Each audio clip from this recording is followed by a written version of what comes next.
selamat datang di channel ini. Perkenalkan, nama saya Masmet. Saya merupakan bagian dari tim PT Eleva. PT Eleva Lift mana yang terbaik untuk rumah?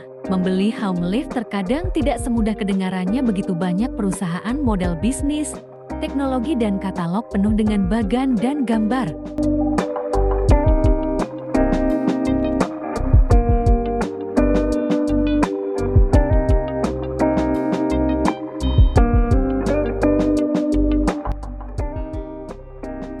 Sebagai panduan, mari kita lihat, ia akan membandingkan ketiga teknologi tersebut. Ruang untuk berdiri versus beban, keamanan, konsumsi daya, kecepatan, frekuensi pemeliharaan, desain kaca di semua sisi.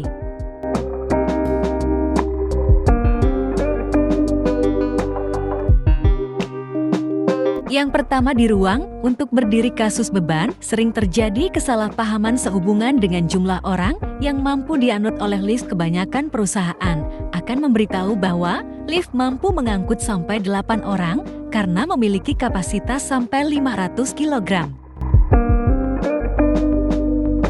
Tetapi kenyataannya ruangan tersebut sangat kecil dan tidak mampu memuat lebih dari 2 orang. Bagian terpenting pada saat memilih adalah ruang untuk berdiri sebanding dengan rasio ukuran final lift. Rasio tersebut biasanya cocok dengan lift screwdriver yang sudah dilengkapi dengan shaft sendiri, dengan rasio mencapai 73%.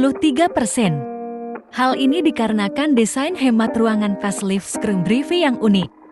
Di sisi lain, refraksi mencapai rasio 40% karena membutuhkan shaft tambahan. Real pemandu, ruang untuk bobok penyimbang atau counterweight, dan ruang ekstra pada sisi lainnya untuk membuka pintu.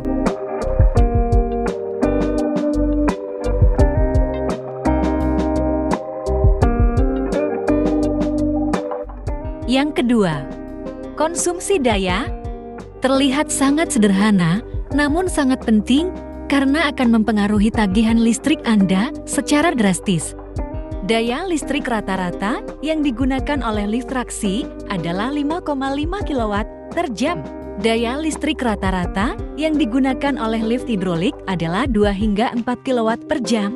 Daya listrik atau rata yang digunakan oleh lift screwdriver adalah 2,2 kW per jam. Dan daya listrik rata-rata yang digunakan oleh lift dengan screwdriver EcoSilane generasi ketiga adalah 1,5 km per jam.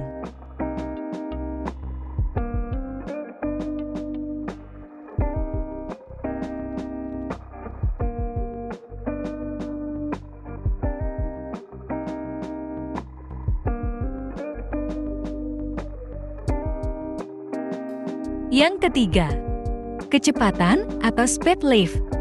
Berbicara mengenai kecepatan atau speed, pilihan terbaik sejauh ini adalah lift traksi dan lift hidrolik. Kecepatan lift traksi. Rata-rata lift traksi dapat bergerak antara 0,4 per sekon sampai dengan 1 meter per sekon. Selalu ingat bahwa hal tersebut akan sangat berguna untuk lift di gedung-gedung tinggi, karena kecepatan akan terbuang percuma untuk daya tempuh yang pendek. Seumpamanya Anda memiliki Ferrari, tetapi hanya dikendarai untuk melewati jalan raya dan lampu merah. Kecepatan lift hidrolik adalah 0,15 sampai dengan 0,3 meter per second. Namun penting untuk dipastikan berapa standar kecepatan yang sama menurut regulasi di Eropa. Untuk lift screwdriver, kelemahan yang dimiliki satu-satunya adalah kecepatan, yaitu tidak lebih dari 0,15 meter per second, karena lift ini sangat mengikuti aturan keselamatan di Eropa. Akan tetapi ada di beberapa perusahaan mengabaikan aturan keselamatan tersebut dan menawarkan kecepatan yang lebih tinggi, dan kita harus hindari hal tersebut karena salah satu keselamatan adalah keamanan. Dan yang terakhir, desain kaca di semua sisi. Hal ini sangat penting untuk lift yang akan dipasang di tengah tangga atau ruang terbuka, namun tidak semua lift dapat melakukan hal yang sama. Lift kabin untuk teknologi traksi dan hidrolik bisa saja menawarkan dinding kaca pada semua shaftnya. Akan tetapi hati-hati karena bisa jadi sangat mahal Karena sangat jarang ditemukan desain kaca pada semua sisinya, biasanya salah satu sisinya secara khusus digunakan sebagai panel kontrol dan tidak bisa dipasang struktur kaca. Sementara itu, banyak perusahaan penyedia lift screw brief yang hanya mampu menyediakan 3 sisi kaca, yang mana pandangan Anda akan terhalang oleh panel baja pada saat menggunakan lift. PT Eleva mampu melakukan apa yang Anda inginkan seperti 5 sisi kaca seperti di video ini, dan sisi kaca 360 derajat yang sangat sempurna untuk lift yang dipasang di tengah-tengah tangga seperti gambar ini. Thanks for watching, jangan lupa di subscribe, like, share dan aktifkan lonceng di bawah, supaya tidak ketinggalan video-video selanjutnya. Semoga semua informasi ini dapat membantu untuk menentukan teknologi lift yang tepat untuk Anda.